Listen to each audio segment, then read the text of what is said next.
तो हेलो बच्चों। तो कैसे हैं आप लोग? आई होप कि आप लोग अच्छे होंगे। तो आज हम लोग देखेंगे आवेग क्या होता है और संवेग संरक्षण का नियम क्या होता है। दोनों टॉपिक देखने के बाद से ये चैप्टर हो जाएगा समाप्त। तो आइए देखते हैं आवेग क्या होता है। आवेग आवेग तो आइए समझते हैं आवेग क्या होता है। तो हम लोग गति के द्वितीय नियम पढ़े थे। जो बल होता है वे संवेग में परिवर्तन के दर के बराबर होता है। संवेग में परिवर्तन के दर के बराबर होता है। अब यहाँ से अगर हम ये जो डिवाइड में इधर जाएगा तो मल्टीप्लाई हो जाएगा। तो यहाँ से क्या होगा, जो संवेग परिवर्तन है वो क्या आ जाएगा, एफ इंटू डेल्टा टी। और जो संवेग परिवर्तन होता है, जो संवेग परिवर्तन होता है इसी को हम बोलते हैं आवेग। संवेग परिवर्तन को क्या बोलते हैं, आवेग है। तो यहाँ से आवेग का जो फार्मूला लिखें एफ इंटू डेल्टा टी होगा। मतलब इसका जो डिफिनेशन बनेगा, किसी वस्तु पर लगाया गया बल तथा समय अंतराल के गुणनफल को आवेग कहते हैं। किसी वस्तु पर लगाया गया बल तथा समय अंतराल के गुणनफल को आवेग कहते हैं। अब इसका मात्रक निकाले तो मात्रक, तो बल का मात्रक न्यूटन और समय का मात्रक सेकंड। तो ये इसका मात्रक होता है न्यूटन सेकंड। ठीक है, तो इसका परिभाषा लिख लेते हैं। किसी वस्तु पर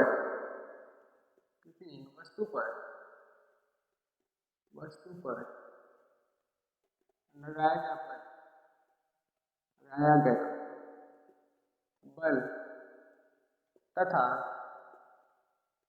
समय अंतराल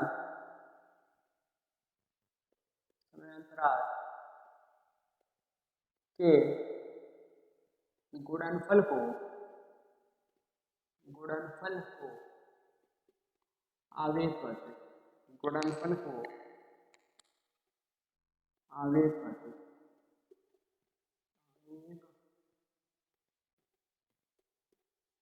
आवेग कहते हैं।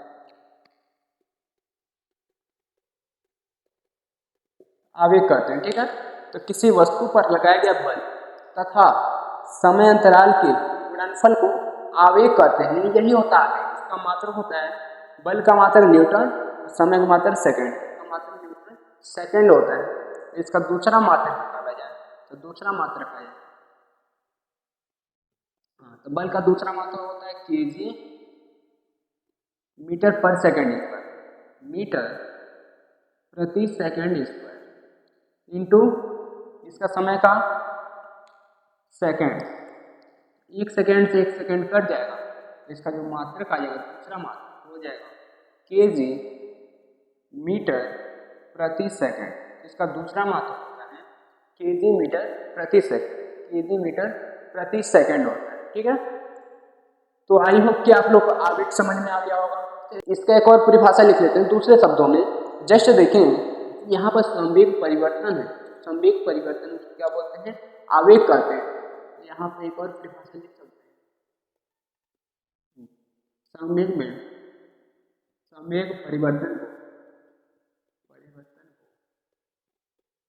संवेग परिवर्तन को आवेग कहते हैं। आवेग कहते हैं। संवेग परिवर्तन को आवेग। तो संवेग परिवर्तन को क्या बोलते हैं, आवेग कहते हैं। आई होप कि आप लोगों को समझ में आया हो, तो इसका स्क्रीनशॉट ले लीजिए। तो हेलो बच्चों, कैसे हैं आप? आई होप कि आप लोग अच्छे होंगे। तो आज हम लोग देखेंगे संवेग संरक्षण का नियम। तो आइए समझते हैं संवेग संरक्षण। संरक्षण का मतलब क्या होता है? संरक्षण का मतलब होता है ना तो हम उसको मिटा सकते हैं ना तो हम उसको बना सकते हैं। जितना है उतना ही रहेगा। आगे आप लोग पढ़ेंगे ऊर्जा संरक्षण का नियम। मतलब ना तो ऊर्जा को गिरा सकते हैं, ना तो ऊर्जा का विनाश हो सकता है, न ही हम उसको बना सकते हैं। जैसे आगे पढ़ोगे आवेश संरक्षण का नियम। तो आवेश को ना तो उत्पन्न किया सकता है, जितना है उतना ही रहता है। वैसे ही संवेग संरक्षण का नियम। अब देखिए नियम क्या करता है। जैसे मान लेते हैं ये दो बॉल है, ठीक है, 2 फुटबॉल है मान लेते हैं। ठीक है, 2 फुटबॉल है, तो इसके अंदर भी द्रव्यमान, इसके अंदर भी द्रव्यमान। ये v वेग से गति कर रहा है। मान लीजिए इसका वेग u1 है अच्छा ये और इसका वेग u2 है, ठीक है। तो इसका संवेग निकालेंगे तो संवेग क्या आएगा, इसका संवेग p1 इक्वल टू आ जाएगा m1 into v1 m1 into u1 और इसका संवेग निकालेंगे तो p2 इक्वल टू आ जाएगा m2 इंटू u2, ठीक है। तो जैसे यहाँ पर ये जो दो फुटबॉल है इनके अंदर भी संवेग है और इसके अंदर भी संवेग है, दोनों के अंदर संवेग है, ठीक है। तो ये टकराने से पहले इन संवेग का जो योग है, टकराने से पहले इन संवेग का जो योग है, ठीक है, ये बराबर होता है टकराने के बाद जो संवेग होता है उसके योग के बराबर। जैसे मान लेते हैं आगे टकरा जाता है, इसका द्रव्यमान तो वही रहेगा, इसका द्रव्यमान वही रहेगा, लेकिन बदलेगा क्या, वेग बदल सकता है। तो मान लेते हैं इसका वेग u1 है और इसका वेग v1 है, इसका वेग v2 है। तब इसका संवेग निकालें तो मान लेते हैं ये p1 डैश है, ठीक है ना, p1 डैश। तो इसका संवेग जो आ जाएगा m इंटू u1 और इसका संवेग निकालेंगे तो p2 डैश मान लेते हैं, इसका जगह m2 और v2। तो कहा जाता है यदि कोई दो वस्तु का संवेग है टकराने से पहले का योग होता है, टकराने के बाद जो संवेग का योग होता है वो दोनों आपस में बराबर होते हैं, दोनों आपस में क्या होते हैं, बराबर होते हैं। यही है संवेग संरक्षण का नियम कि किसी भी दो वस्तु, ठीक है ना, पहले परिभाषा पढ़ लेते हैं। कहा जाता है दो वस्तुओं का संवेग का योग, दो वस्तुओं का संवेग का योग, ठीक है, दो वस्तुओं का संवेग का योग, ठीक है, टकराने से पहले ये रहा दोनों वस्तुओं का संवेग का योग टकराने से पहले और टकराने के बाद बराबर रहता है, टकराने के बाद बराबर रहता है। तो इसका संवेग क्या है, टकराने के बाद संवेग ही आए, टकराने के बाद संवेग बराबर रहता है जब तक कि, ठीक है ना, जब तक कि उसको कोई बाह्य बल कार्य न करे, जब तक उसको कोई बाह्य बल कार्य न करे।